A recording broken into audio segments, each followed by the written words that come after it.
আজ থেকে মার্কিন প্রেসিডেন্ট ডোনাল্ড ট্রাম্প মেক্সিকোর উপর 25%, কানাডার উপর 25% এবং চীনের উপর 10% শুল্ক আরোপ করবেন বলে জানিয়েছে হোয়াইট হাউস। যদিও গতকাল শুক্রবার ট্রাম্প বলেন কানাডার তেলের উপর শুল্ক কমিয়ে 10% রাখা হবে, আর এই শুল্ক পরে 18 ফেব্রুয়ারি থেকে কার্যকর হতে পারে।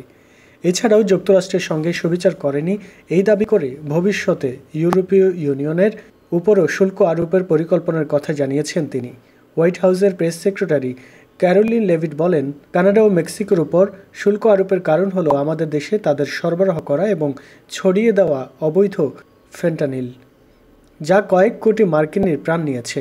ট্রাম্প একাধিকবার বলেছেন, এই পদক্ষেপের উদ্দেশ্য যুক্তরাষ্ট্রে আসা বিপুল সংখ্যক অবৈধ অভিবাসী ও প্রতিবেশী দেশগুলোর সঙ্গে বাণিজ্য ঘাটতি সমাধান করা। শুক্রবার হোয়াইট হাউসে এক ব্রিফিংয়ে লেভিট বলেন, এইসব প্রতিশ্রুতি দেওয়া হয়েছিল আর প্রেসিডেন্ট এখন তা বাস্তবায়ন করছে। এদিকে নির্বাচনী প্রচারণার সময় ট্রাম্প চীনা পণ্যের উপর 60% পর্যন্ত শুল্ক আরোপের হুমকি দিয়েছিলেন। তবে দ্বিতীয় দফায় হোয়াইট হাউসে ফিরেই তাৎক্ষণিক কোনো পদক্ষেপ নেননি, বরং প্রশাসনকে বিষয়টি পর্যালোচনার নির্দেশ দেন।